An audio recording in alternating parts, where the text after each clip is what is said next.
안녕하세요. 사연에 빠지다의 DJ 민영입니다.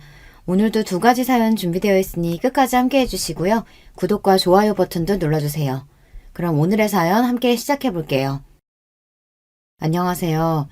저는 추리소설 작가가 되고 싶어하는 작가 지망생이에요. 나이는 만으로 45살이고 두 아이도 키우는 주부이자 엄마이지만 지금은 치열했던 시기를 지나 시간적으로 여유가 되고 보니 뒤늦게 작가라는 꿈을 갖게 된 사람이죠. 지망생이라고는 하지만 아직 저에게 변변한 작품은 없답니다. 요즘 책을 읽고 서평이나 간단한 글을 쓰면서 습작을 하고 있어요. 그러던 차에 문득 제가 구독하고 자주 보는 여기 유튜브 채널에서 사연을 모집하고 있다는 글을 보았어요. 좋은 기회라고 생각하고 이렇게 제 이야기를 쓰게 되었습니다. 제 사는 이야기 한번 들어봐 주시겠어요? 제 이름은 규원이입니다. 어느 곳에서나 제 이름은 남자로 착각하는 경우가 어려서부터 종종 있었어요. 어릴 때 반 남자애들이 제 이름이 남자 같다는 이유로 놀리기 일쑤였어요. 전 억울한 마음에 왜 딸에게 이런 이름을 지어줬냐고 엄마에게 물었죠. 아빠가 아들을 많이 바라셨는데 태어난 네가 딸인 거 알고도 중성적인 이름을 지어주신 거야. 이렇게 말씀하셨어요. 그런데 이름만큼이나 제 성격 자체도 여성적이지는 못해요. 아주 이성적이고 감정을 자제하는 면이 우리 아버지를 많이 닮았다는 말씀을 많이 듣고 자랐죠. 제 생각에도 전 다른 여자들보다 감정을 자제하고 이치에 맞는 행동을 추구하는 점이 좀 남다르다 싶어요. 달달한 연애 드라마보다는 반전과 복수가 살아있는 드라마나 소설이 제 취향이고요. 그래서인지 어릴 때부터 저의 장래 희망은 검사였습니다. 나쁜 놈들을 법으로 처단하는 검사는 너무 냉철하고 지적으로 보여 제 꿈이었어요. 우리 아버지는 사회학과 대학 교수셨는데요. 어린 저에게 판검사가 딱 어울린다면서 제 꿈을 지지해 주셨습니다. 아버지는 완벽주의적 성격을 가진 분이셨어요. 우리 집은 이런 아버지 때문에 늘 먼지 하나 없이 반질반질하고 청결한 상태를 유지했고 전 어디서나 사람들 앞에서 항상 예의 있고 반듯한 모습으로 있어야 했어요. 학교 성적은 당시의 학창시절만큼이나 탑을 유지해야 한다고 강요하셨어요. 그리고 실수를 조금이라도 하면 자식이라거나 어린 나이라고 해도 용납해 주시지 않았어요. 아버지가 강의 자료나 책을 집필하시는 일을 전 국민학교 때부터 도와드렸는데요. 사실 10살 남짓한 아이가 글을 쓰다가 오타를 쓸 수도 있잖아요. 하지만 아버지는 심한 때는 손바닥 맴매를 할 정도로 엄하게 혼내셨습니다. 그런 환경에서 자라서인지 저는 늘 학교에서는 모범생이었고 아버지만큼이나 완벽주의 성격을 닮아갔습니다. 아마도 아버지와 저로 인해 가장 고통받는 분은 엄마가 아니셨을까 싶어요. 우리 엄마는 동화 작가셨어요. 엄마는 감성이 풍부하셨고 자식인 저를 늘 따스하게 감싸주며 사랑을 표현해 주시는 분이셨죠. 그런데 냉정한 성격에 감정 표현에 무뚝뚝한 남편에다 딸까지. 내 팔자가 그렇지. 상전을 2명이나 모시고 살아요, 내가. 사람이니까 이 정도 실수할 수 있는 거지. 그거 좀 실수하면 부녀가 다 파르르 하니 원. 아주 찔러도 피 한 방울 안 나올 사람들이라니까. 엄마는 이렇게 한탄하고는 하셨어요. 하지만 전 엄마가 아주 좋았어요. 제가 속을 다 드러내고 겪었던 일이나 감정도 다 털어놓고 말할 수 있는 사람은 바로 우리 엄마였거든요. 엄마도 하나뿐인 딸이 유일한 대화 상대라고 하시면서 우리 둘은 친구처럼 모든 이야기를 하는 베스트 프렌드예요. 엄격하고 차가운 아버지라고 해도 두 분이 사랑해서 저를 낳으셨잖아요. 자식인 제가 볼 때는 우리 아버지와 엄마는 남녀의 부부관계라기보단 동료에 가까워 보였거든요. 자식인 제가 부모님의 부부관계가 정확히 어떤 관계인지는 잘 모르겠어요. 그래도 이혼이나 별거 한 적 없이 70이 다 된 지금까지 별탈 없이 잘 살고 계신 것 보면 그저 평탄하게 가정을 잘 유지하고 사셨다고 말씀드릴 수 있죠. 저는 평범하고 공부를 곧잘 하며 학창시절을 보낸 뒤 중앙대학교 법학과에 진학하게 되었습니다. 제 꿈이었던 검사가 되기 위해 대학교에 가서도 흥청망청 놀지도 않고 사법고시를 준비했습니다. 그렇게 대학생활 4년에 휴학까지 3년까지 꼬박 7년을 준비했건만 제 노력에도 저는 번번이 낙방했습니다. 1차 시험 합격 후 같은 해 그리고 그 다음 해에 치른 2차 시험에 떨어지기를 2번, 그렇게 두 번째 2차 시험에 낙방 소식을 들은 12월의 겨울날 쏟아지는 한방눈을 맞으면서 저는 인생 처음으로 깊은 좌절감을 느끼게 되었습니다. 사람이 아무리 노력해도 안 되는 일이라는 게 있구나. 다시 1차 시험부터 사시 준비를 시작할 엄두가 나지 않는다. 이제는 그만둘 때가 됐나 보다. 그 길로 사시를 포기하기로 정하고 집에서 부모님께 말씀드렸어요. 난 우리 규원이가 얼마나 노력했는지 잘 알고 있어. 스스로 할 만큼 하다가 끝내는 마음 먹었다는 건 시작하는 것보다 어렵단다. 그동안 정말 수고했다. 앞으로 더 재미있고 좋은 일 찾아보자. 이렇게 제 얼굴을 쓰다듬으며 격려해 주시는 엄마와 달리 우리 아버지는 결과는 아쉽지만 수고했구나. 한마디를 하시고 서재에 들어가셔서 그날 저녁밥도 거르셨습니다. 아마 저만큼이나 아빠는 제 꿈에 거는 기대가 크셨고 그만큼 실망을 하셨을 거예요. 오랜 꿈을 접고 나서 대학교도 졸업한 마당에 무엇을 해야 하나 특별히 할 일을 잡지 못하고 시간을 보내고 있었어요. 그러다 보니 제 나이가 어느덧 28, 홍기에 들어서자 아버지는 제 신랑감으로 점찍어 온 남자가 있다고 했습니다. 그는 아버지의 휘문교교 동창으로 절친한 친구분의 둘째 아들로 중견기업에 다니고 있는 능력 있는 인재라고 아버지는 소개하셨어요.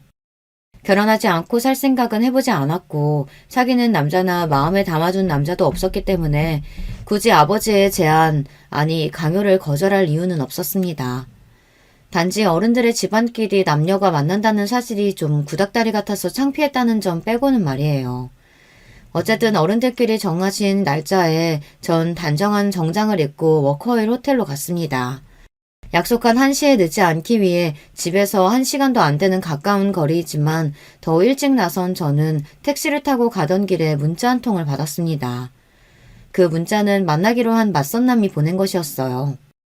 안녕하세요. 오늘 만나기로 한 최영훈이라고 합니다. 죄송해서 어쩌죠. 급한 회사 일이 생겨서 지금 회사에 있습니다. 원래 만나기로 한 워커힐 호텔 말고 종로의 썸데이 카페에서 봐도 될까요? 전 약속을 중요시하고 특히 시간 약속은 강박에 가까울 정도로 정확하게 챙기는 성격이라 이때부터 맞선남에 대한 첫인상은 좋지 않았습니다.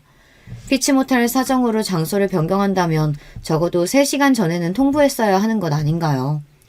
불쾌한 마음을 참고 행선지를 종로로 바꿔서 갔습니다. 카페에 가보니 맞선남은 이미 와서 저를 기다리고 있었어요. 저를 보자마자 자리에서 일어나서 허리를 굽혀 꾸벅 인사를 했습니다. 여기까지 오시게 해서 이거 초면에 실례가 많았네요. 최영훈이라고 합니다. 저희 아버지 친구분의 따님이시라고 좋은 이야기 많이 들었습니다.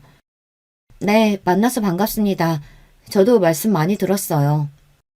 영훈 씨는 네이비색 스트라이프 수트 정장을 입고 있었고 머리는 깔끔하게 빗어넘긴 멋있는 회사원의 모습을 하고 있었어요. 외모가 수려하다거나 매력이 넘쳐 흘러서 설렐 정도는 아니었지만 편안하고 인간적인 호감이 생기기에 충분한 사람으로 보였죠. 제 생각에 영훈 씨도 저를 보는 눈빛이 반짝인다거나 설레이는 느낌은 아니었던 것 같습니다. 그렇게 생각하면 여자로서 기분이 나빠야 하는데 저는 별로 아무렇지 않았습니다.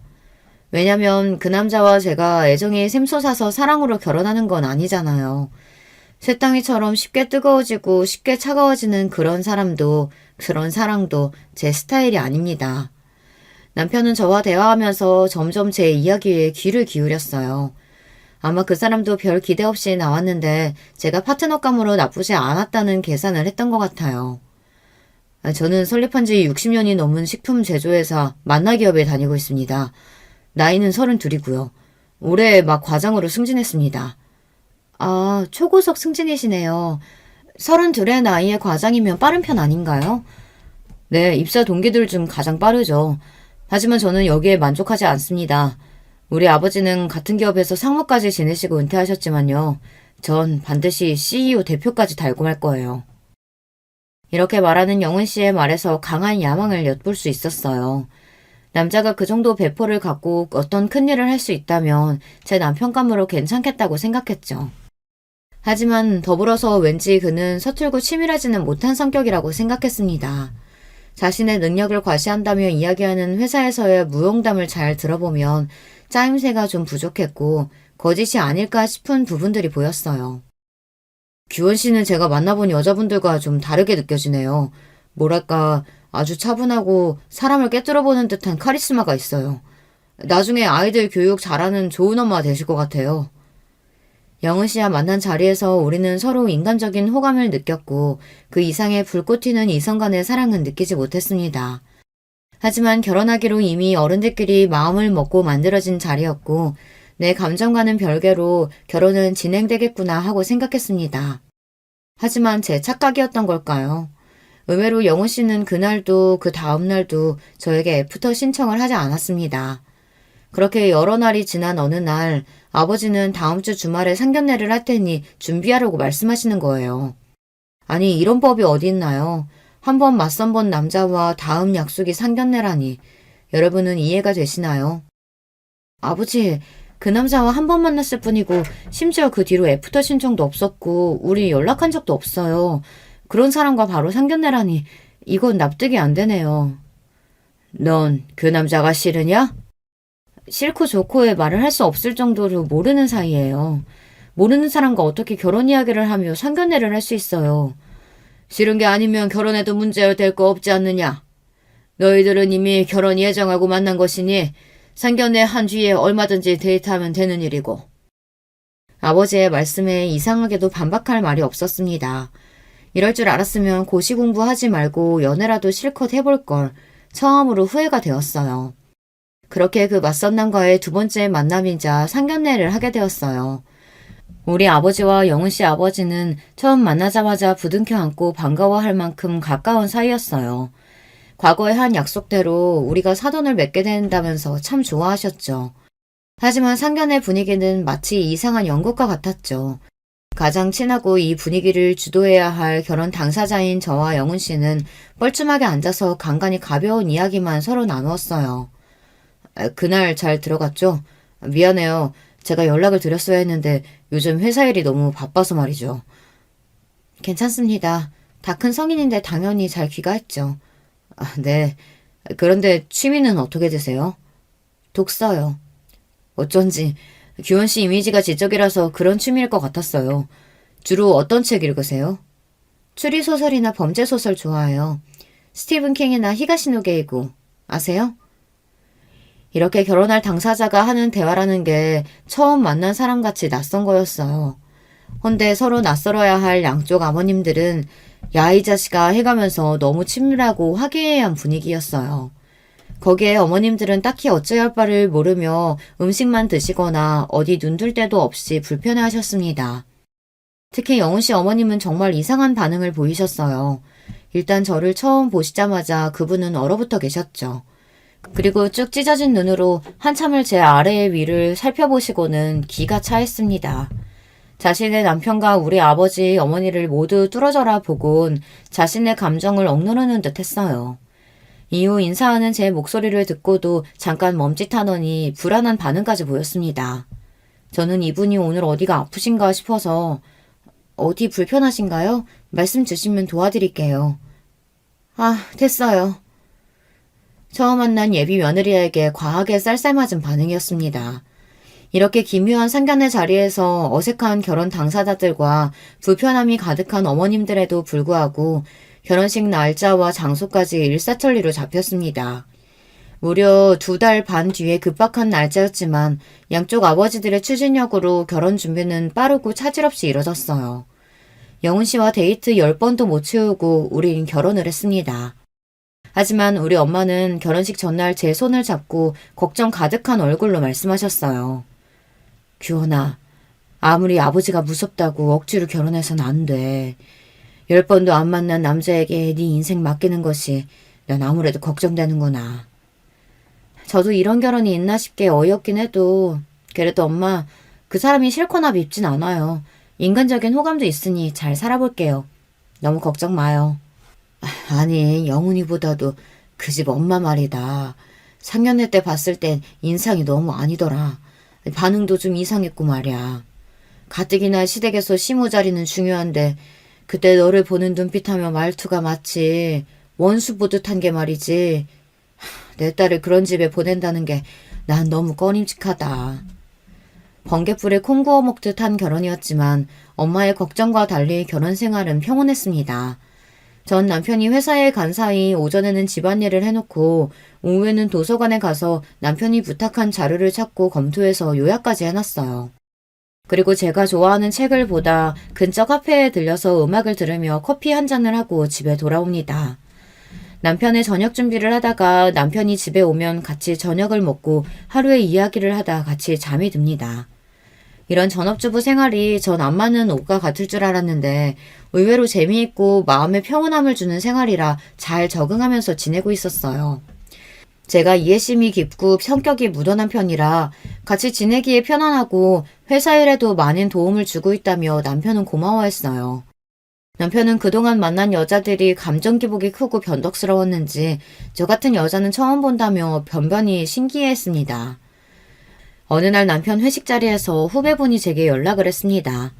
최 과장님이 너무 많이 취해서 사모님이 모시러 와주셔야겠다고요. 차를 몰고 종로로 가보니 남편은 인사불성의 상태였고 저는 동료분의 도움으로 남편을 차에 태워 집으로 운전하는 중이었습니다. 남편은 잔뜩 취한 채로 제 손을 잡고 다른 여자의 이름을 부르기 시작했습니다. 소영아 보고 싶다. 미안하다. 그 여자가 누구인지는 모르겠지만 짐작은 할 수 있었어요. 남편이 저와 선을 보기 전에 이야기를 얼핏 들었기 때문입니다. 남편은 소영이라는 여자와 군대 다녀와서부터 사귀었고 많이 사랑하는 사이였다고 해요. 결혼을 약속할 만큼. 하지만 부모님, 특히 아버지께서 소영 씨의 집안에 문제가 많다며 반대하셨다고 합니다. 그리고 정해놓은 혼처를 강요하며 억지로 맞선을 보게 했습니다. 그 맞선녀가 바로 저였고요. 저와 맞선 보러 나갈 때 처음에는 앙심을 품었다고 했습니다. 이 맞선 자리를 깽판치고 맞선녀에게 무례하고 불쾌하게 굴어서 아버지에게 반항하겠다고. 그런데 저를 보고 왠지 그럴 수 없었다고 합니다. 자신의 속을 꿰뚫어보는 듯한 제 까맣고 깊은 눈을 보면 왠지 순한 양이 되는 기분이라고요. 그리고 대화를 할수록 좋은 여자인 것 같은데 괜히 상처 주기 미안했다고 했어요. 하지만 자신의 마음이 정리되지 않았기 때문에 저에게 애프터 신청은 못했다고요. 저는 그렇게 깊은 연애를 해보지 않아 이런 질척이는 관계와 마음을 이해하기는 어려웠지만 남편은 자기 나름대로 속상하고 힘들었을 거예요. 하지만 술에 취해서 다른 여자의 이름을 부르는 건 얄미워서 옆구리를 콱 꼬집어주고 나서 집에 눕혔습니다. 다음날 잠에서 깬 남편이 나 어제 술 먹고 어디 부딪혔어? 옆구리가 너무 아프네 했을 때 혼자 킥킥대고 웃었죠.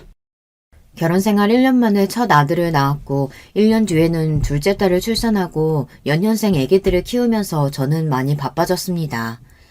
나는 우리 엄마처럼 무한한 사랑을 베풀지는 못할 거라고 생각했는데 아이를 낳아 키워보니 의외로 전 모성애가 강한 여자임을 알게 되었어요.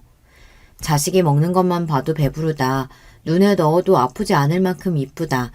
이런 말이 그냥 하는 말이 아니라 정말 제 심정이 꼭 그랬습니다. 아이들이 하는 일이면 자잘못을 따지지 않고 그저 예쁘고 그저 봐주고 싶은 마음이 가득했으니까요. 냉철한 제가 이럴 줄은 정말 몰랐어요. 출산과 육아는 정말 놀라운 경험인 것 같아요. 그때부터 저의 인생은 아이들뿐이라고 해도 과언이 아니었습니다. 어차피 남편은 회사에서 성공하는 야망을 가진 남자로 평일에는 밤늦도록 회사에 있고 주말에는 윗사람들에게 잘 보이기 위해 그들을 따라 골프며 등산이며 다니느라 바빴습니다. 그리고 이 남자에게는 부성애 같은 것은 없어 보였어요. 우리 아이들과 잘 놀아주거나 교육에 관심을 갖지 않았거든요. 다른 집 여자들은 이런 얘기를 들으면 서운하겠다, 남편에게 바가지라도 긁어봐라 이렇게 이야기했지만 저는 아무렇지도 않았습니다. 이 남자가 가정적이고 애들을 살뜰히 챙길 만한 위인이 못 된다는 것을 임신 초기에 깨달았기 때문이에요.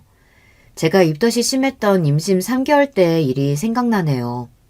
저는 원래 식탐이 없고 평생 소식하던 사람인데 입덧 때는 갑자기 음식이 안 먹히다가 또 갑자기 음식을 한꺼번에 많이 먹는 이상한 경험을 했습니다.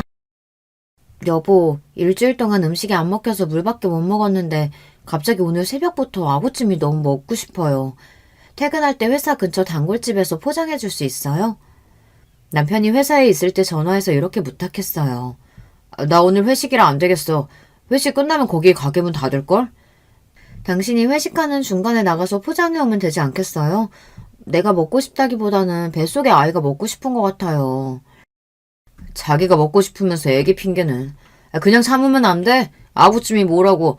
모냥 빠지게 회식하는 남자가 중간에 나가서 마누라 걸 사가겠어? 남편은 이렇게 단칼에 거절하고선 그날도 술이 떡이 돼서 밤늦게 귀가했습니다. 남편은 원래 저나 애들을 잘 챙기지 않는 무심한 남자라는 걸 잘 알고 있고 어지간한 일에는 서운해하지도 않는 저였지만 이때는 임신한 때라 그런지 너무하다는 기억이 아직도 있어요.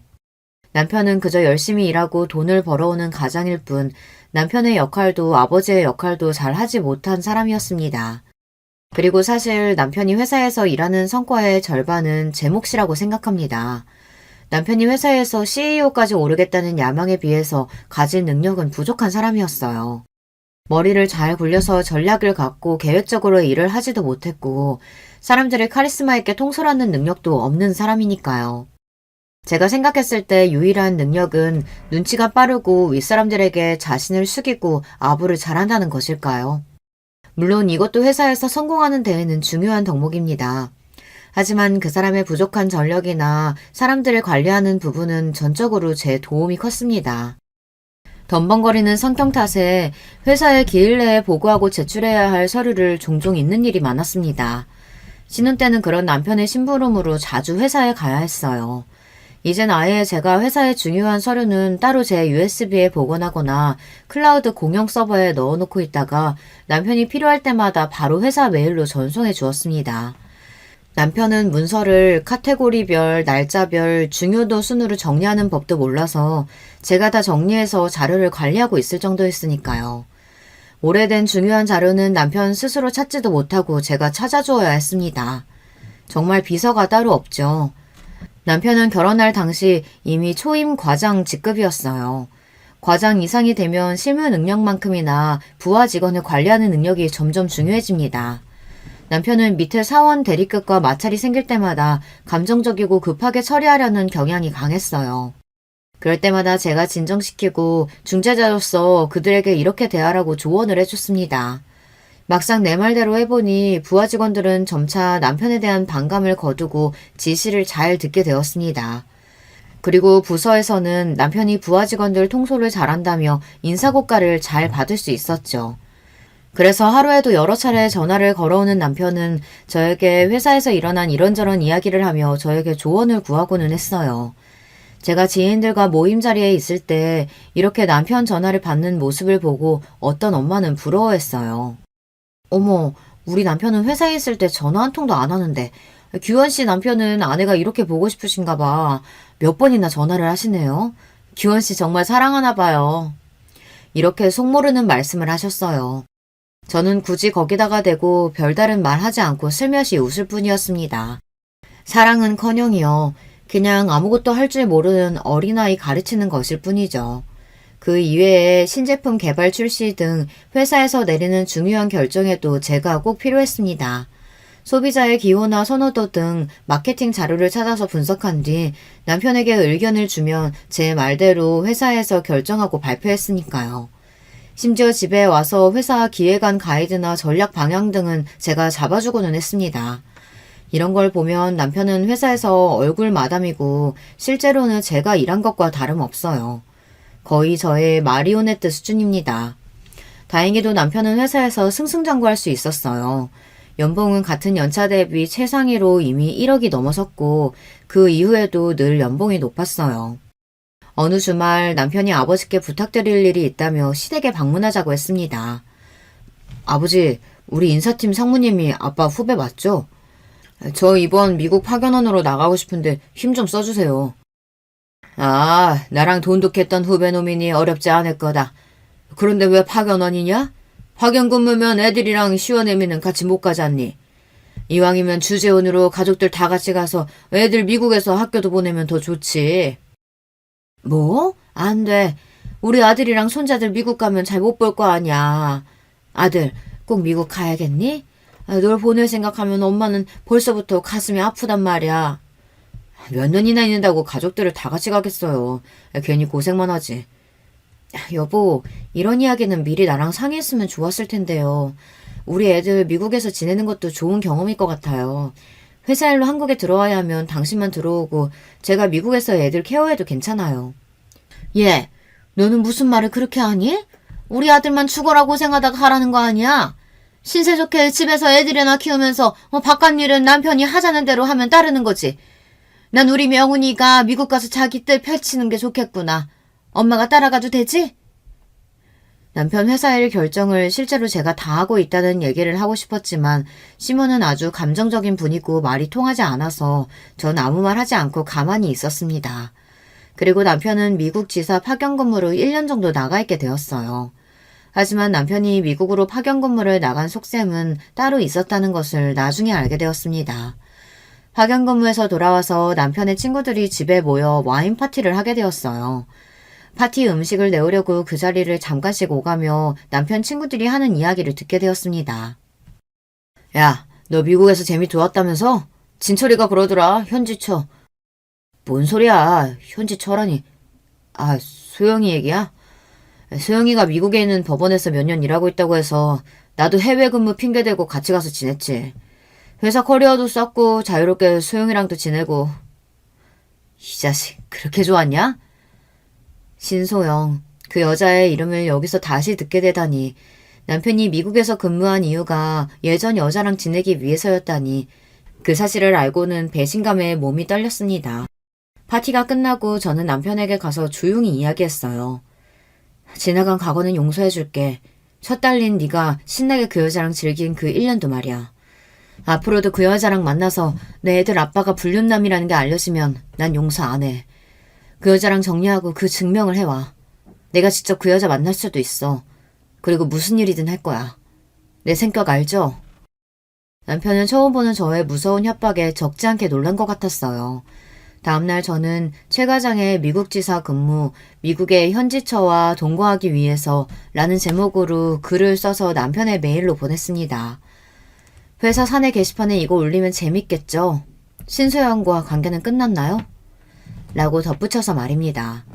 이러자 남편은 겁을 먹고 생각보다 빠르게 신소영과의 관계를 정리했던 것 같습니다. 남편이 결혼하고 싶은 여자이고 그렇게 많이 사랑했다고 들었는데 고작 이 정도 협박으로 정리를 하다니 좀 신기하기는 했어요. 역시 남녀 간의 사랑이란 참 더덥구나 싶고 대단한 사랑이 아니라 그저 불륜이었을 뿐인 건가 싶어서 비웃음이 나더군요. 제가 말씀드렸잖아요. 남편은 그렇게 치밀하지 못하다고요. 자기가 하는 거짓말들을 제가 다 속아 넘어갈 거라고 생각하니 어이가 없었어요. 밖에서 여자애는 술집 가서 놀고 오는 건 이미 알고 있고요. 그렇게 한번 놀고 오는 거 정도는 별소리 없이 넘어가 줬을 뿐입니다. 그리고 그 남자는 자신의 커리어와 인생을 희생할 만큼 누군가를 깊이 사랑할 만한 위인이 못 된다는 것을 아내인 제가 알고 있어요. 남편이 바람 폈다는 일은 그래도 제가 감당할 수 있었어요. 결혼 생활 동안 감당하기 힘들었던 사람은 바로 시모였습니다. 사람이 누군가를 너무 미워하면 우린 그렇게 생각하잖아요. 상대방이 그만큼 미워할 짓을 했을 거라고요. 그런데 제가 당해보니 전혀 아닌 경우도 있더라고요. 시모는 그냥 저를 처음 봤을 때부터 못 볼 것을 본 것처럼 놀라고 소름끼쳐 했습니다. 제가 입을 여니 더욱 저를 뻔히 쳐다보면서 그냥 제가 싫다고 하네요. 학벌도 집안도 성격에 문제가 있어서가 자신에게 뭘 잘못해서가 아니고 그냥 싫다고 하니 당하는 당사자로서 미치고 팔짝 뛰겠더군요. 그리고 감정미복이 널뛰고 저만 보면 히스테리를 부리니까 저는 시모를 대하는 일이 너무 어렵고 힘들었습니다. 어머님, 이번 돌아오는 생신 때는 뭐 드시고 싶으신 거 있으세요? 너 입은 옷 그게 뭐니? 네가 그런 화사한 핑크색이 어울린다고 생각하니? 아휴, 꼴 사나워서 못 보겠네. 이렇게 질문에 전혀 엉뚱한 대답을 하는 데다가 밑도 끝도 없이 제 옷차림을 보기 싫다고 하는 날도 있었습니다. 시모는 제가 남편 옆에 앉아있는 것도 싫어했습니다. 남편 옆에 제가 있으면 그 사일이 비집고 들어와서 자기가 앉거나 남편을 불러내거나 아니면 저에게 다른 일을 시켰어요. 그래서 전 시댁에 가면 무조건 따로에 혼자 앉아있는 것이 편합니다. 절 잡아먹을 것 같이 구는 시모도 싫고 남편 옆에 있으면 못 살게 구니까요. 시부는 그래도 말이 통하는 이성적인 분이십니다. 며느리 사랑은 시부라고 하더니 이 집안에서 따스하게 대해주시는 분은 시부뿐인 것 같아요. 시모가 구박하면 조용히 제게 와서 손을 잡고 미안하다 아가. 내가 부덕한 탓이구나. 하고 저를 위로해 주셨어요. 왜 시부가 미안하다고 하는지 이해가 안 갔지만 누군가 내 편이 있다는 일이 이렇게 든든한지 미처 몰랐죠. 시부는 남편과 시모 몰래 저를 챙겨주시는 부분도 많았습니다. 생일이나 기념일에 꽃바구니를 배달시켜 주시고 아무 날도 아닌데 저만 보면 용돈을 자꾸 주시려고 해요. 아마도 히스테리 부리는 시모를 견디는 며느리가 남편 내조 잘하는 며느리가 이뻐서일 거라고 추측해봅니다. 하지만 시부에게도 이상한 부분이 있었습니다. 어느 날 시댁에 저 혼자 남아서 집안 곳곳을 구경하고 있었어요. 시부의 서재에는 많은 책들이 책장을 채우고 있었고 책을 좋아하는 저는 그곳을 한참 보다 어떤 여자 사진을 발견하게 됩니다. 흑백 사진으로 젊은 여자가 웃고 있었는데 분명 시부가 예전 좋아했던 여자일 것 같다는 촉이 왔어요. 저는 정말 놀랐습니다. 이런 은밀한 과거의 사진을 어디 서랍장에 숨긴 것도 아니고 그 질투심 많은 시모가 이걸 가만히 뒀다는 것이 신기했어요. 남편이 결혼 전 사귀었던 신소영도 그렇고 시부에게까지 내연녀가 있었던 걸까 이런 의문이 들었습니다. 왜 아버지가 바람피면 아들도 똑같이 바람핀다는 얘기 있지 않아요. 그래서 혹시 시부가 그 과거의 연인을 지금까지 만나는 걸까 의심을 했죠. 하지만 시부는 바람까지 가지는 않고 아직까지도 그 연심을 간직하고 있던 것이었어요. 바람피고 다니는 남편에 비하면 시부는 순수한 순정남이네요. 결혼 이후로는 바람을 피운 것 같지도 않았는데 시모는 계속 옛날 일을 꺼내며 원망하고 괴롭히고는 했으니까요. 오히려 시부가 불쌍해 보였습니다. 시모는 사람에게 집착하고 정말 피를 말리는 사람이었기 때문에 50년을 함께 산 시부가 대단해 보일 정도였으니까요. 그런데 사진을 다시 본 저는 머리를 얻어맞은 듯 했습니다. 사진 속의 그 여자가 저를 많이 닮아있던 거예요. 흑백 사진임에도 얼굴형이나 머리 길이, 눈썹 모양까지 제가 봐도 꽤 많이 닮아있다는 것을 알 수 있었어요. 그제서야 주막능처럼 스치고 지나간 기억들. 아, 내가 이 여자와 닮아서 시모가 날 처음 봤을 때부터 그렇게 지독하게 미워했던 거구나. 시부는 특별히 나를 더 챙겨준 거구나. 미안하다고까지 말씀하셨는데 그건 제게 한 게 아니라 옛사랑에게 한 걸까요? 그제야 그 모든 상황이 이해가 되었습니다. 나중에 시부와 절친이신 우리 아버지를 통해 시부에 대한 사연을 들을 수 있었어요. 시부는 원래 같은 대학교에 다니는 사랑하는 여자와 오래 사귀었다고 해요. 또 그 여자와 지금 시모는 같은 대학교의 같은 과 친구였으니 이 세 분은 삼각관계였던 거죠. 하지만 시부가 친구와 연애하는 그때부터 시모는 이미 마음속으로 몰래 시부를 좋아하고 있었다고 했습니다. 하지만 시부가 대학교를 졸업한 뒤 만나기업에 취직한 후 혼담이 오갈 무렵 사귀던 여자분 집안의 가세가 기울었다고 해요. 이 틈을 타서 시모는 자신의 시부모님에게 자신의 집안은 재력이 있다고 어필하며 마음에 들려고 노력했다고 해요. 자기 친정 아버지에게 울며 졸라대서 적극적으로 혼사를 추진하도록 만들었고요. 그러다가 결국 시부의 뜻과는 달리 시모와 결혼을 하게 된 겁니다. 하지만 억지로 결혼한 뒤에도 시부는 시모에게 눈길 한번 정 한번 주질 않고 회사일만 했대요. 그 친구가 참 불쌍하지. 재수씨 때문에 사랑하는 여자 잃고 마음을 닫고 무늬만 부부처럼 몇십 년을 산 게야. 그런데 재수씨는 남편이 그럴수록 더 집착하고 질투해서 평생 시달리며 살았으니 말이야. 결국 시모는 남편에게서 받지 못한 사랑을 자기 아들에게서 보상받고 싶어 했어요. 남편은 늘 시모의 간섭과 통제 아래에서 살았던 것 같아요. 지금도 시모는 한 번씩 남편의 셔츠와 속옷 같은 것까지 사다가 보냅니다. 아내인 제가 10년 넘게 챙겨주고 살고 있는데 참 기가 막힌 집착이죠. 지난번 제사 음식을 차리기 위해 시댁 근처 시장에서 장을 본 날 이런 광경을 목격했답니다. 단골 과일 가게 여자 사장과 시부가 안부를 물으며 이런저런 이야기를 잠깐 하고 있었어요. 그런데 시모는 멀리서 소리를 지르며 여보, 여기 과일은 어느 밭에서 주워왔나 봐. 못 쓰겠어요. 다른 데로 가요. 하고 시부를 잡아 끌고 가버리는 게 아니겠어요. 그 상황에서 보고 있는 저도 과일집 사장님과 시부 모두 얼굴이 빨개질 만큼 당황스러웠어요. 시부가 여자와 조금이라도 말을 섞으면 시모가 펄쩍 뛰고 과하게 반응하니 시부가 얼마나 괴롭게 살아왔을까 싶어 연민이 들 정도였습니다. 제가 결혼한 지도 14년이 흘러 남편은 이제 부회장으로 승진하게 되었습니다. 남편의 부사장 승진 소식에 저도 기뻐하지 않을 수 없었죠. 제가 뒤에서 힘쓰고 우리 부부가 함께 일궈온 결과이기도 하니까요. 회사에서 이제 확실히 남편 쪽으로 따르는 라인이 생겨 장차 사장까지 갈 가능성이 높아졌죠. 하지만 이렇게 좋은 날 저는 제대로 뒤통수를 맞는 사건이 생겼습니다. 모름지기 자신의 그릇이 부족하면 자기를 도와주는 사람은 더욱 신뢰하고 감사한 마음으로 품어야 하는 게 아닌가요? 가정에서나 회사에서나 정말 헌신적으로 자신을 도와준 조강지처인 저를 남편과 시모는 내쫓으려고 계획을 세운 겁니다. 시모는 제가 아무 잘못한 것이 없이 그냥 쭉 미워했죠. 거기에 남편은 예전에 만났던 내연녀인 신소영을 부인 자리에 들어앉히려는 속셈을 갖고 있었던 거죠. 예전에 미국에서 바람피다 걸려서 관계를 끊었다가 최근 미국 지사 출장이 잦아지면서 다시 만났던 모양입니다. 신소영이라는 여자도 웃긴 게 그냥 과장 나부랭일 때에는 이혼 요구 없이 불륜관계만 갔더니 남편이 이제 사장 자리에 오를 것 같으니 사모 자리가 탐났는지 적극적으로 이혼해서 자기랑 결혼하라며 욕심을 내는 겁니다. 저는 하루아침에 헌신짝처럼 버려지게 생겼어요. 남편과 시모는 당장 이혼해달라며 저에게 삿대질을 하며 소리쳤습니다.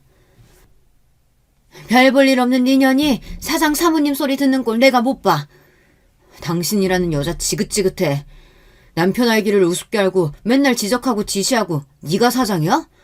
당신같이 뻣뻣한 여자 말고 야들야들하고 여자같이 구는 사람이랑 살 거야. 진짜 내가 사랑해온 여자랑 내 남은 삶을 살 거라고.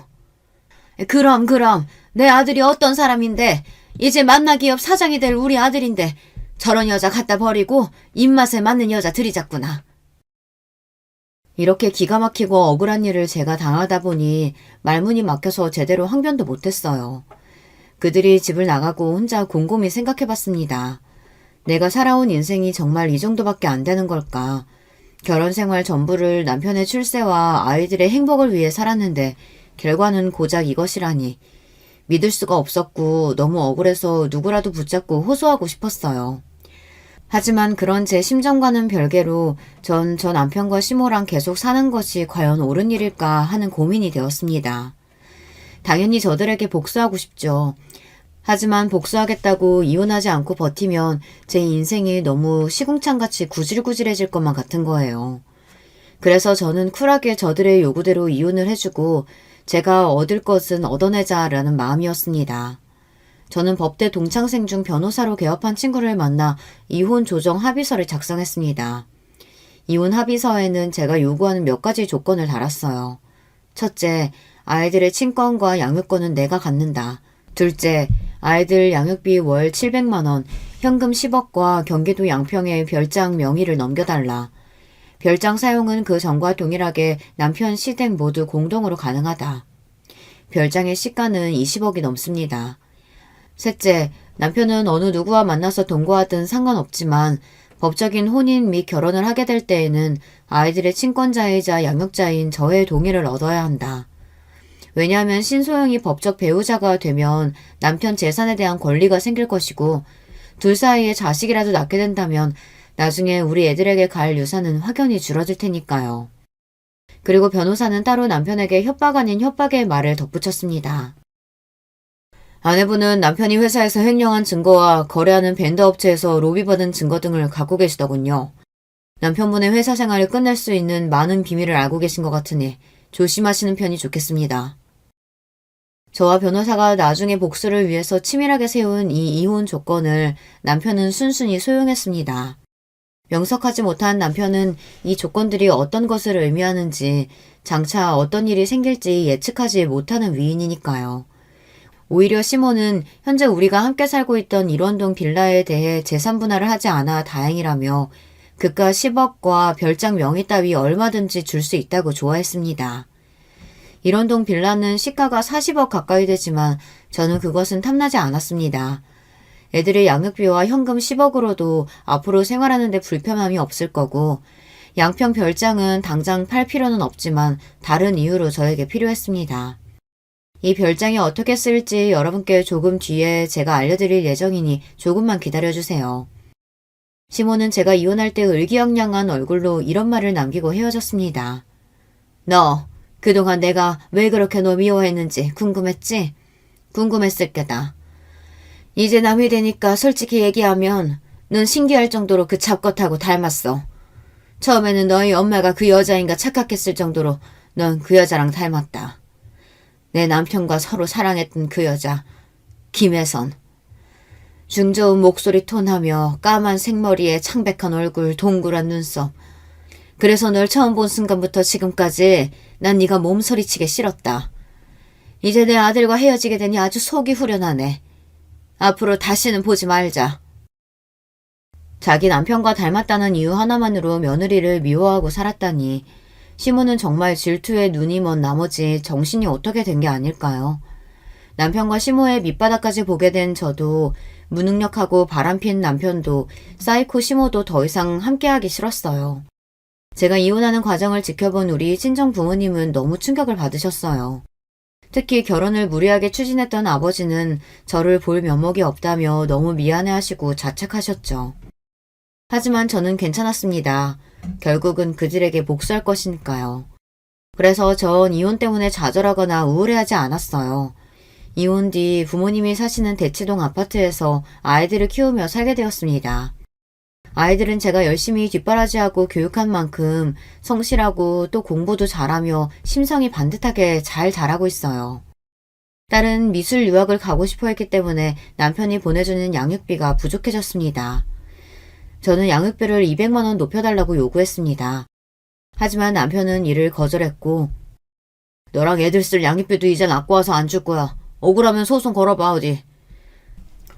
우리나라 법상 아무리 이혼합의 조건으로 양육비를 약속했더라도 안 보내면 어떻게 할 수단이 별로 없습니다. 압류 등으로 강요할 수가 없기 때문이죠. 아마 어디서 이런 이야기를 주워 듣고서 이렇게 버티는 모양인데 저는 자신의 핏줄인 아이들에게 대해 책임감까지 져버린 이 사람을 더 이상 용서할 수 없었습니다. 그리고 제가 갈고 있던 복수의 칼날을 이제 꺼내들기 시작합니다. 우선 남편의 회사 게시판에 익명의 제보글을 작성해서 올렸어요. 제목은 최 부사장의 도덕적 해이와 비리를 고발합니다. 포함된 내용은 남편이 회사에서 공금을 횡령한 내용이었습니다. 해외 출장 명목으로 개인적으로 여행하고 즐긴 회사 비용, 거래하는 벤더 업체에서 로비로 술자리 접대와 현금 및 금괴를 받았던 일들을 상세히 적었습니다. 그리고 사내 비서와 불륜한 일도 함께 제보했습니다. 남편은 저를 내쫓고 자기의 사랑이라던 신소영과 동거하면서도 회사에서는 비서와 놀아난 것입니다. 정말 말도 안 되게 저지른 사람입니다. 이것만으로 끝난다면 저의 진짜 복수가 아닐 거예요. 남편 회사의 사장님에게 익명으로 퀵 우편을 보냈습니다. 거기에는 우리 양평 별장에서 남편이 회사 임원들과 정부 관료들에게 로비로 접대하며 매춘부들과 놀았던 영상이 담긴 USB를 넣었습니다. 저는 사실 시댁의 양평 별장을 이용하면서 10년 전 몰래 CCTV를 설치해 여기에서 일어난 일들을 녹화하고 있었어요. CCTV를 달게 된 계기는 남편이 이 별장에서 내연녀를 데리고 와서 놀았던 것입니다. 나중에 증거나 협박 수단으로 쓰기 위해 달았던 것이 이렇게 지금 중요한 복수의 수단이 되었어요. 복수의 결과는 오래되지 않아 금방 나타났습니다. 남편은 제가 사장에게 CCTV를 보낸 그 다음날 바로 회사에서 잘렸거든요. 그리고 남편은 사내 게시판 제보로 자신의 파렴치하고 무능력함이 만천하에 퍼졌습니다. 회사에서 잘린 뒤 어느 기업에서도 남편을 써주지 않을 것이 명백했습니다. 남편과 시모는 사장 자리까지 생각했을 텐데 얼마나 실망하고 좌절했을까요? 제 복수는 하나 더 남았습니다. 제가 억울하게 쫓겨날 때 시부는 말도 안 되는 일이라며 저와 함께 슬퍼하고 원통해했습니다. 그리고 시부는 우리 친정아버지와 한잔하러 친정집에 들르실 때마다 늘 저에게 미안해하시고 따로 아이들 양육비를 챙겨주셨습니다. 술에 취해서 시부는 한 번씩 마음속 소망을 꺼내고는 하셨어요. 시모와의 황혼 이혼 말입니다. 제 복수로 남편이 회사에서 쫓겨난 과정의 일을 알게 된 시부는 이제 아내만이 아니라 아들에 대해서도 깊은 실망을 느끼시고 진지하게 이혼을 고민하셨습니다. 그리고 그 고민하시는 과정에서 우리 친정아버지와 제가 거들어서 결국 시부는 시모에게 이혼을 요구하고 그 집에서 나오셨습니다. 시부가 나오면서 시모는 자존심도 없는지 시부에게 매달려서 울고불고 난리였어요. 이제 와서 당신 왜 이래요? 우리가 함께 산 세월이 얼만데 제발 나 버리지 마세요. 난 그 50년 세월 동안 한순간도 당신을 마음에 담아둔 적이 없다는 거 당신도 알지 않소? 우리 앞으로 살 날이 얼마나 남았다고. 이제 각자 편하게 삽시다. 난 당신과 1분 1초도 함께 살 수가 없어. 당신 이러는 게 결국 김혜선 그년한테 가는 거야?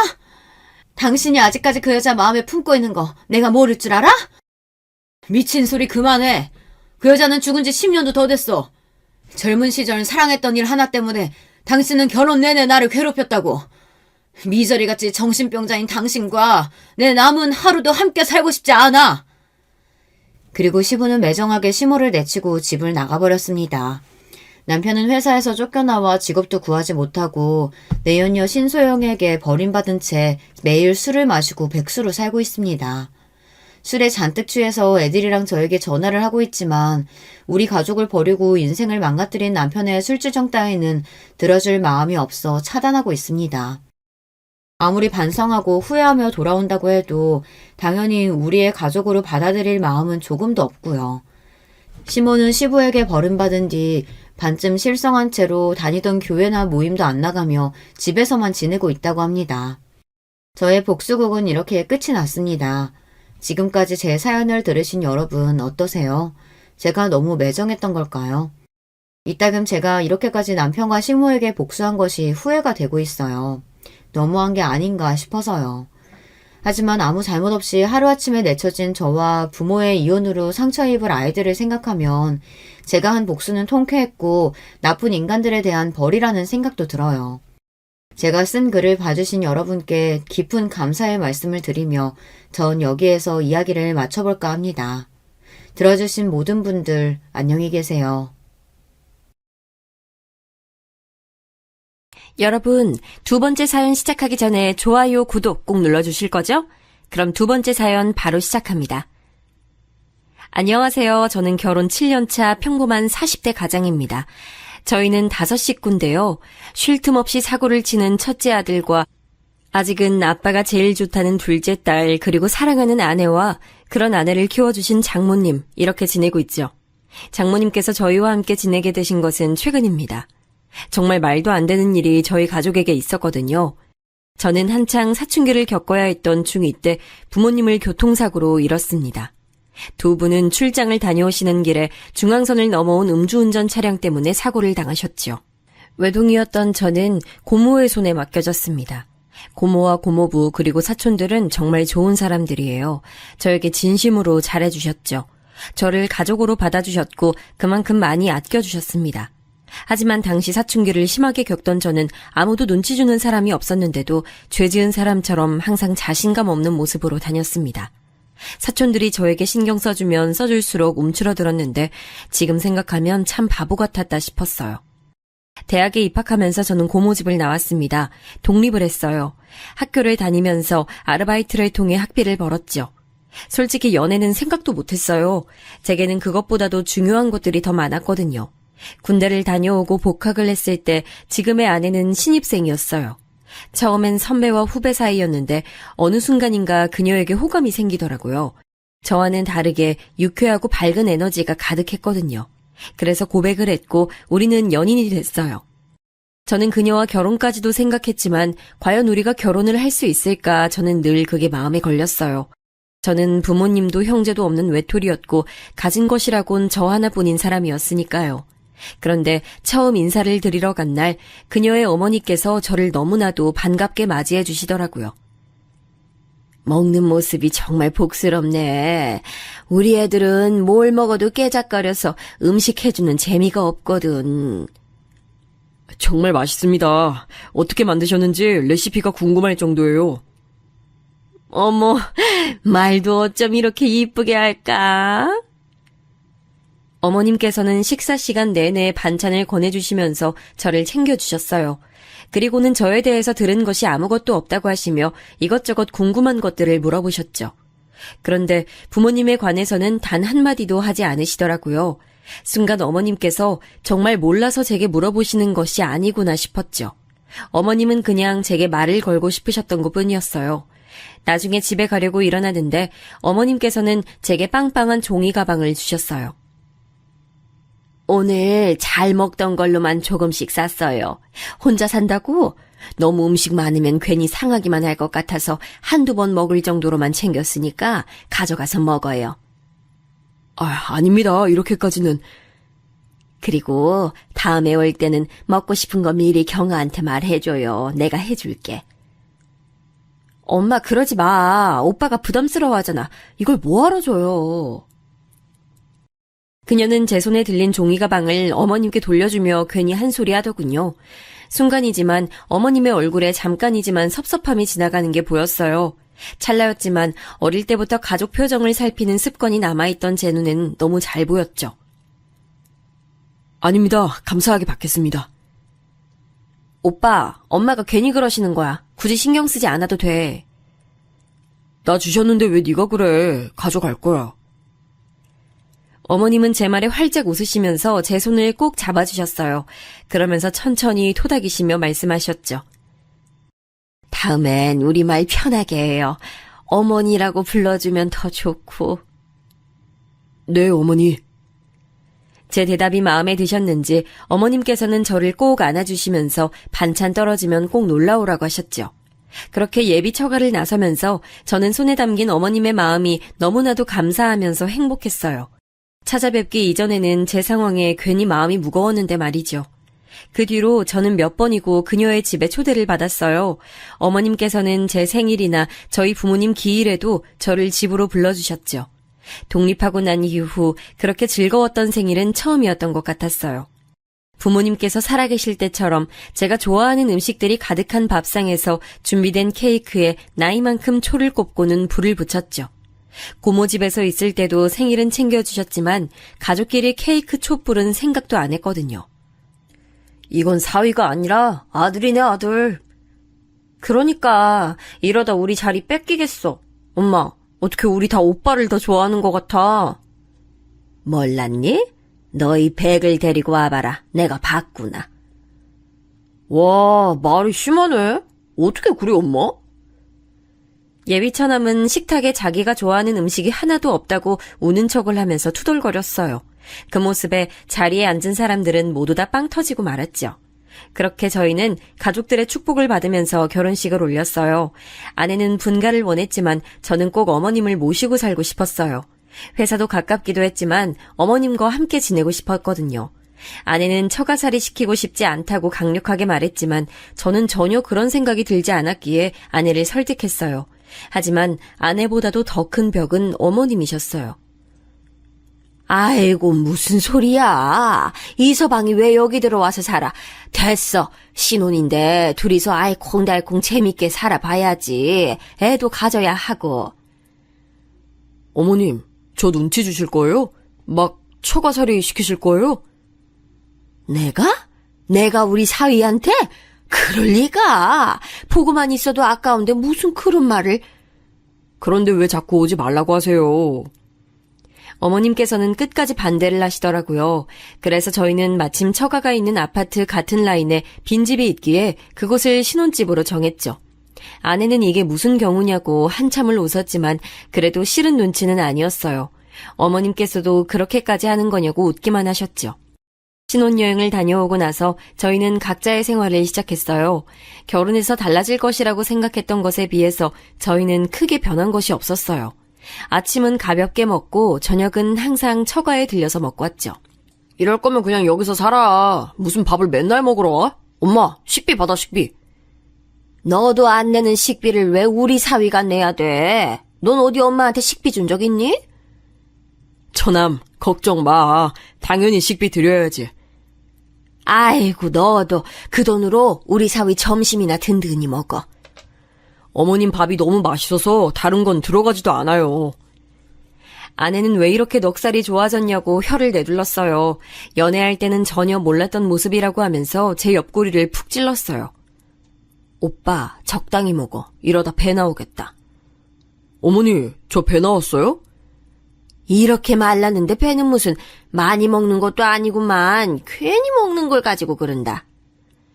어머님께서는 보기 좋게 잘 먹는데 구박한다고 아내에게 잔소리하시고는 제 앞으로 반찬을 더 챙겨주셨어요. 처남은 온몸을 부르르 떨면서 닭살 돋는다고 무슨 이런 장모사위 관계가 있냐고 말했죠. 저는 그런 처남의 말에도 기분이 좋았어요. 어머님께서는 괜한 질투라고 말씀하시면서 웃기만 하셨죠. 저희 가족은 정말 행복한 시간들을 보내고 있었어요. 물론 항상 좋을 수만은 없었죠.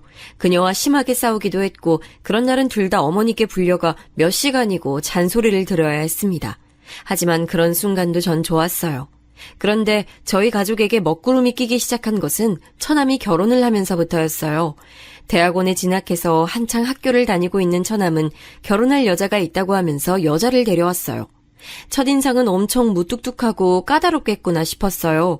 애교 많고 다정한 처남과는 상극이라고 생각했는데 둘이 함께 있는 모습을 보면 그건 또 그거대로 잘 어울리더라고요.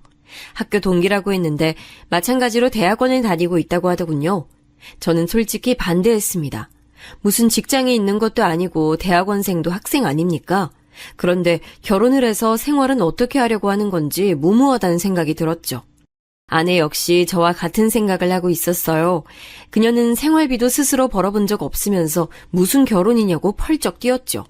하지만 곧 처남댁이 아이를 가졌다는 소리에 저도 아내도 어쩔 수 없구나 싶었어요. 그렇다고 아이를 지우라고 할 수도 없는 노릇이잖아요. 어머니도 아직 결혼은 이르지 않느냐고 하시다가 아이 이야기에 그 말씀이 쏙 들어가셨죠. 아직 아무것도 없는 두 사람은 자연스럽게 어머니 집에 들어와서 사는 것으로 이야기가 됐어요. 처남댁도 아이를 낳고 나면 다시 학교로 돌아갈 생각이라고 하더군요. 결국은 아이를 키우고 케어하는 것을 전부 어머니께서 해야 하는 상황으로 흘러가게 됐어요. 아내는 처남을 불러서는 대학원을 졸업하면 연구소든 어디든 취직해서 독립을 하라고 강력하게 말했어요. 처남은 당연히 발끈했죠. 엄마도 아무 말 없는데 왜 누나가 그래? 엄마가 말씀 안 하시니까 내가 하는 거지. 그리고 엄마가 그런 말씀 하시겠니? 아, 진짜 누나. 안 그래도 머리 복잡한데 누나까지 나서서 이럴 거야? 뭐? 이게 뭘 잘했다고? 아내와 처남은 이야기 시작부터 서로에게 으르렁거리며 언성을 높였어요. 저는 우선 두 사람에게 진정하라고 하고는 처남을 보며 말했어요. 처남, 결혼하고 나면 이제 성인이잖아. 아이가 태어나는 일은 좋은 일이지만 아무리 그래도 처남도 처남댁도 그렇게 학교로 가면 아이를 키우는 일은 전적으로 다 어머니가 챙기셔야 하는데 어머니 연세도 생각해야지. 그건 저도 알죠. 그만큼 저희도 신경 쓸게요. 설마 엄마한테 애 맡기고 나 몰라라 그렇게 할 리가 있겠어요? 그리고 말이 나왔으니 하는 건데요. 매형도 맨날 우리 집 와서 밥 먹잖아요. 그거랑 뭐가 달라요? 아내는 철없는 소리 한다고 혀를 차더니 처남의 머리를 쥐어박으며 말했어요. 다르지. 우리는 엄마 집밥 뻔질나게 드나들면서 얻어먹긴 해도 그만큼 엄마한테 해드리잖아. 넌 이 사람이 하는 것처럼 할 수 있어? 처남은 가만히 생각에 빠진 얼굴로 저를 바라봤어요. 아내는 그런 처남을 더 몰아붙이더군요. 네가 분기별로 친구들이랑 여행 다녀오시라고 보내드리기라도 할 거야? 아니면 기분 전환하시라고 공연을 보여드리기를 해? 너 이 사람 반만큼이라도 하고 나서 그런 말을 해. 그건 아직 내가 공부 중이니까. 그러니까 아직 공부 중인데 사고는 왜 치냐고! 아내는 버럭 소리를 지르며 다시 대화를 원점으로 만들었어요. 처남은 그렇게 될 줄 알았냐고 반박했지만 처음에 비하면 많이 소리가 작아졌죠. 아내와 처남의 다툼은 그날도 아내의 승리로 끝이 났습니다. 처남은 공부를 마치는 대로 취직을 해서 독립을 하겠다고 하더군요. 저는 물론 그런 결심도 중요하지만 그 결심만큼이나 결혼 이후 어머니께 잘해드렸으면 좋겠다고 당부했어요. 처남은 잘 이야기하겠다고 했죠. 가족이 늘어난 것은 확실하게 티가 나더라고요. 저녁을 먹으러 가면 평소에 비해서 사람들이 북적거리는 느낌이 새롭게 다가왔죠. 어머니께서는 임신한 처남댁의 입덧까지 챙기시느라 평소보다 더 바빠 보였어요. 처남댁이 입덧이 심한 편이라 저녁을 따로 먹는다고 하더라고요. 그럼 어머니, 밥상을 따로 챙겨주세요? 원래 저 때는 음식 냄새만 맡아도 죽을 것 같은 거야. 나중에 경아 임신하고 나면 잘 봐. 나도 입덧이 심했던 사람이라 경아도 걱정이니까. 저와 어머니가 도란도란 이야기를 나누며 저녁 식탁을 준비하는데 처남댁이 얼굴을 내밀더군요. 아직 입덧이 심하다고 하더니 하얗게 질린 얼굴을 하고 있었어요. 안쓰러울 정도였죠. 저는 처남댁에게 많이 힘드냐고 물었어요. 그러자 처남댁은 얼굴을 잔뜩 일그러진 얼굴에 오만상을 쓰면서 미칠 것 같다고 대답했어요. 기분이 이상해요. 배는 고픈데 냄새만 나면 속이 뒤집힐 것 같고 아랫배도 불편하고 그러네요. 제 몸인데 제 몸이 아닌 것 같아서 자꾸 짜증도 나고요. 진즉에 알았더라면 아니에요. 처남댁은 많이 힘든지 속사포처럼 하소연을 쏟아내다가 화들짝 놀라며 입을 다물었어요. 저는 다음 말이 대충 짐작이 갔지만 못 들은 척했죠. 어머니께서 음식 냄새 나는데 그냥 들어가 있으라고 하자 처남댁은 기다렸다는 듯이 방으로 쏙 들어가더군요.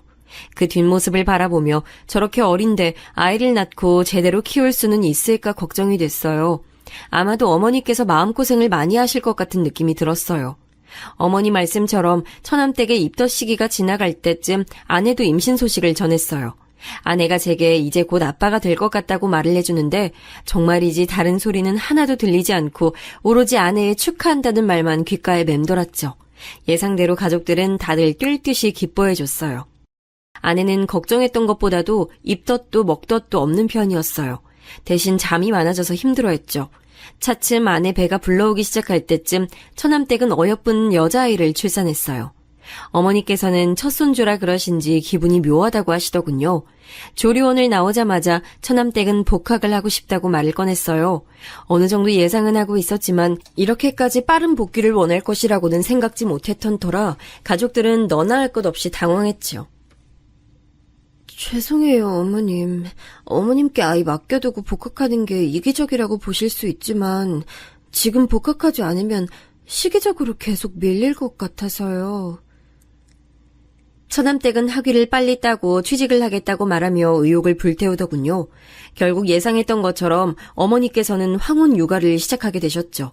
한 가지 다행인 것은 아내가 몸이 무거워지면서 육아휴가를 내고는 함께 지낸다는 것이었어요.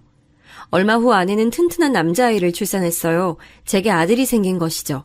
어머니께서는 영판 저를 닮았다고 하시면서 눈이며 코며 아빠가 많이 보인다고 말씀하셨어요.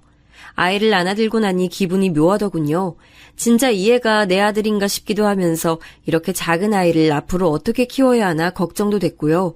하지만 아내는 생각보다 능숙하게 아이를 돌보더라고요. 연습의 결과물이 아니겠냐고 말하며 자신 있어 하는데 저도 웃음이 나더군요.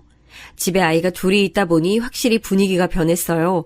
몇 달 차이 나지 않는다고 해도 하나는 집을 걸어 다니고 있었고 하나는 이제 겨우 뒤집기를 성공했을 뿐이었죠. 그렇게 정신없는 와중에도 처남댁의 얼굴은 잘 보기가 힘들었어요. 실험이 바쁘다면서 외박을 종종 하더라고요. 덕분에 어머니께서는 잠도 제대로 주무시지 못한 채 밤늦게까지 아이를 돌봐야 했죠. 아내는 그런 처남댁이 마음에 들지 않는 눈치였어요. 저 역시도 같은 마음이었고요. 처남은 투자받은 실험이 있어서 일이 많아진 것은 어쩔 수 없지 않느냐고 했지만 이렇게까지 아이에게 관심이 없는 것은 너무 심한 처사가 아닐까 싶더라고요. 처남도 나름 고충이 있는지 아내와 처남은 이 일로 크게 다퉜어요. 처남은 자신도 중간에서 충분히 괴롭다고 말하면서도 자세한 이야기는 하지 않으려고 했어요. 아무리 물어도 부부의 일이라고만 했죠. 그래도 효과는 있는지 밤에는 처남과 처남댁이 아이를 돌본다고 하더라고요. 우리 집 사고뭉치 준이가 어느 정도 걷고 뛸 무렵 저는 지방으로 발령을 받게 됐어요. 지방 현장에서 2년간 있어야 했죠. 한국이 커봤자 얼마나 된다고 어디든 차만 타면 금방이지 않겠느냐며 혼자 내려갈 생각이었어요. 그런데 타이밍도 참 어떻게 그렇게 잘 맞는지 아내 역시 저와 비슷한 곳으로 파견을 나가게 됐더라고요. 저희는 의논 끝에 지금 살고 있는 집은 전세로 주고 지방에 따로 집을 구해 지내기로 했어요. 어머니께는 자주 찾아뵙겠다고 말씀드렸지만 그게 어디 쉽나요. 막상 지방에 내려가서 생활하다 보니 주말마다 올라오는 게 힘들더라고요. 그래도 전화만큼은 매일 드리면서 안부 인사를 드렸어요.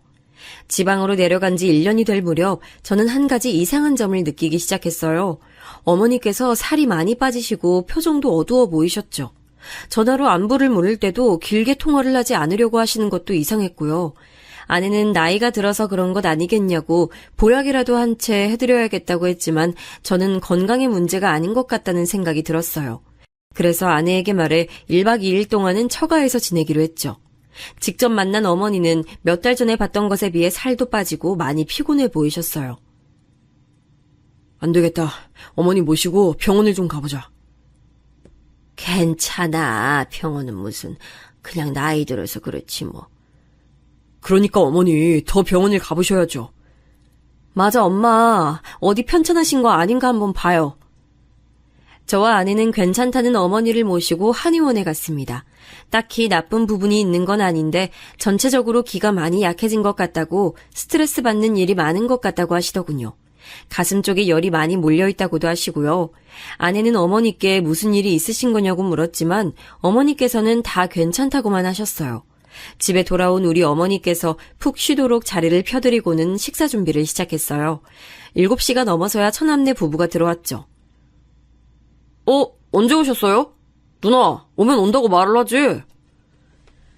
두 사람은 우리를 보고는 깜짝 놀라더군요. 특히 처남댁은 놀라는 것을 넘어 당황스러워하는 기색도 보였어요. 저는 낮에 어머니를 모시고 병원을 다녀온 얘기를 했어요. 처남은 전혀 내색하지 않으셔서 잘 몰랐다고 하면서 고개를 푹 숙이더군요. 취직해서 적응하느냐고 정신이 없었어요. 괜찮아, 처남. 지금이라도 신경 좀 써드려. 저는 처남의 어깨를 두드려주며 약을 지었으니 잘 챙겨 드실 수 있도록 신경을 좀 써달라고 말했죠. 그리고 처남댁에게도 비슷한 부탁을 했어요. 어머니께서는 저녁 준비가 끝나 깨우러 들어갈 때까지 주무셨어요. 일어나신 어머니는 한결 개운한 얼굴로 나오셨어요. 엄마, 괜찮아요? 어디 불편한 곳은요? 매형이랑 한의원 다녀왔다면서요. 기분은 좀 어때요?